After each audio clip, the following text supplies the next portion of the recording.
Bloody Mary. Ang Bloody Mary ay sikat na urban legend sa US. Isa rin ito sa muntik ko nang subukan, ngunit ako'y natakot. Takot kasi ako sa manika at salamin. Paano ba laruin ito? Kailangan mo lamang ng salamin, kandila at lights off. Pagtungtong ng 12 AM o kaya 3 AM para mas creepy. Una, patayin ang ilaw. Pangalawa, sindihan ang kandila. At pangatlo, bigkasin ang Bloody Mary ng 13 times. Pagkatapos bigkasin ay muling buksan ang ilaw at lilitaw si Bloody Mary sa salamin. Maaari mo siyang tanungin kung bakit siya nagpapakita. Pagpatay lang ang ilaw. What father din ba siya noon?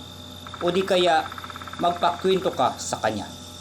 Pwede rin sa kanya mo ilabas ang mga sama ng loob mo. Sinong pumatay sa kanya? Bakit siya naghiganti?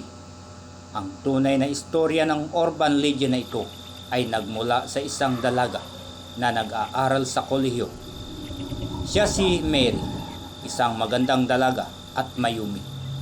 Ngunit sa kasamaang palad, ginahasa ito, niyurakan at ininsulto at sinaktan ng mga babaeng naiinggit sa kanya. Naging dahilan para ikulong nila si Mary sa isang baul matapos gahasain ng 5 kalalakihan.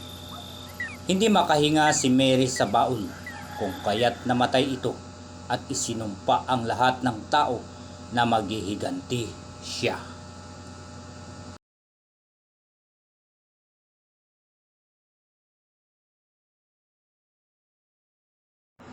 Telephone game. Ito ay hindi pwedeng laruin ng maramihan. Kailangan ikaw lang mag-isa. Pagsapit ng 3 AM, patayin ang ilaw, pumunta sa tahimik na lugar at iwan ang telepono sa isang lugar. Mas maganda kung sa CR ka magkukulong. Lagyan ng asin ang pintuan ng CR. Ang asin ay proteksyon sa mga kaluluwa. Tawagan ang telepono na iyong iniwan sa di kalayuan. May sasagot dito, ngunit hindi tao. Pagkatapos tawagan, siguraduhin mong may baon kang asin sa paligid mo. Maghintay hanggang magbukang liwayway para matapos ang laro.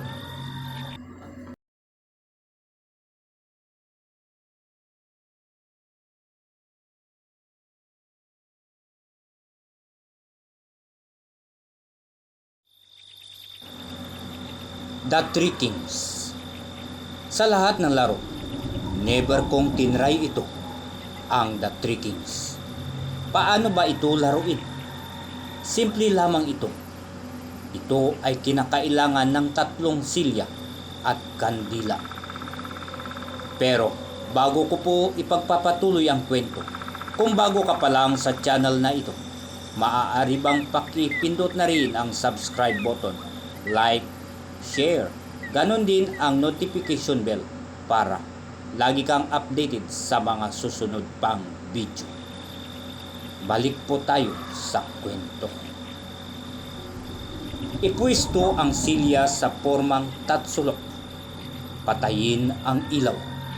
Kailangan ng kandila para dito. Buksan ang kandila sa 3 silya. Umpisahan ng magsalita ng iyong katanungan. Asahan mo na may 2 kaluluwa sa magkabilang silya ang kaharap mo. At tatanungin ka ng mga ito. At good luck. Good luck kung anong kahantungan.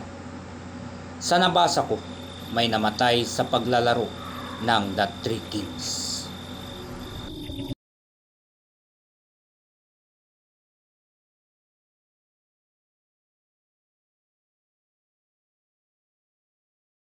The Bat Game, formerly known as Daruma San.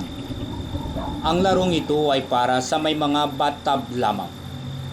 Kailangan mong mag-alay ng dasal para sa namatay na kaluluwa nito.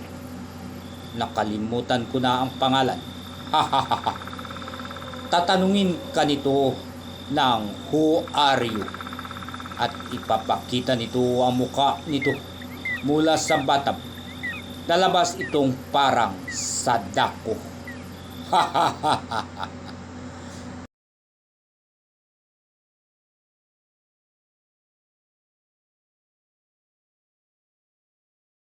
The one man hide and seek. Parang awa nyo na, kayo na lang ang maglaro nito. Kailangan mo ng mga sumusunod. Dal, knife, rice uncooked, flashlight with extra batteries, TV without signal, yung blurred, pulang sinulid, bathtub, 4 basin, a glass of water with salt, salt extra. Paano ba laruin? Ganito iyan. Warning, wala po akong kinalaman sa mangyayari sa susubok nito. Kuhanin ang laman ng manika. Usually cottons ang laman nito. Palitan ng bigas ang loob ng manika. Tahiin ang pulang sinulidang manika. Oops, may nakalimutan. Gumupit ng sariling kuko at ilagay sa loob ng manika. Kasama ang bigas. Explanation. Ang bigas ay pinaniniwalaan ng mga Asian bilang pang-attract sa mga spirits. Ang nylon thread ay nagre-represent bilang dugo o blood ng manika. Ang kuko naman ay ang bond o ugnayan ninyong dalawa ng manika. Pumunta sa bathtub, lagyan ng tubig at ihanda ang TV na walang signal. Iwan ang manika dito. Lagyan ng tubig. Huwag lilingon pagkaalis ng CR. Bigyan ng pangalan ng manika. Example, kumag. Bigkasin ng 3 beses. Siguraduhin na patay lahat ng ilaw. Bumalik sa CR. Saksakin ang manika. At sabihin naman dito, kumag, now it's your turn. Iwan ang kutsilyo at umalis agad sa CR. Magtago sa lugar na iyong napagplanuhan. Huwag lalabas agad. Maaaring wala na ang manika sa CR. Hinahanap ka nito. Kung kaya't huwag magtagal sa taguan. Lumibot sa buong bahay. Gamit ang flashlight. Hanapin ang manika at uminom ng tubig na may asin. Huwag lulunukin at ibuga ito sa manika. Maaaring buhusan mo rin ito ng asin at sumigaw ng I win, I win, I win, kumag. Putulin ang nylon thread. Huwag lalabas ng bahay.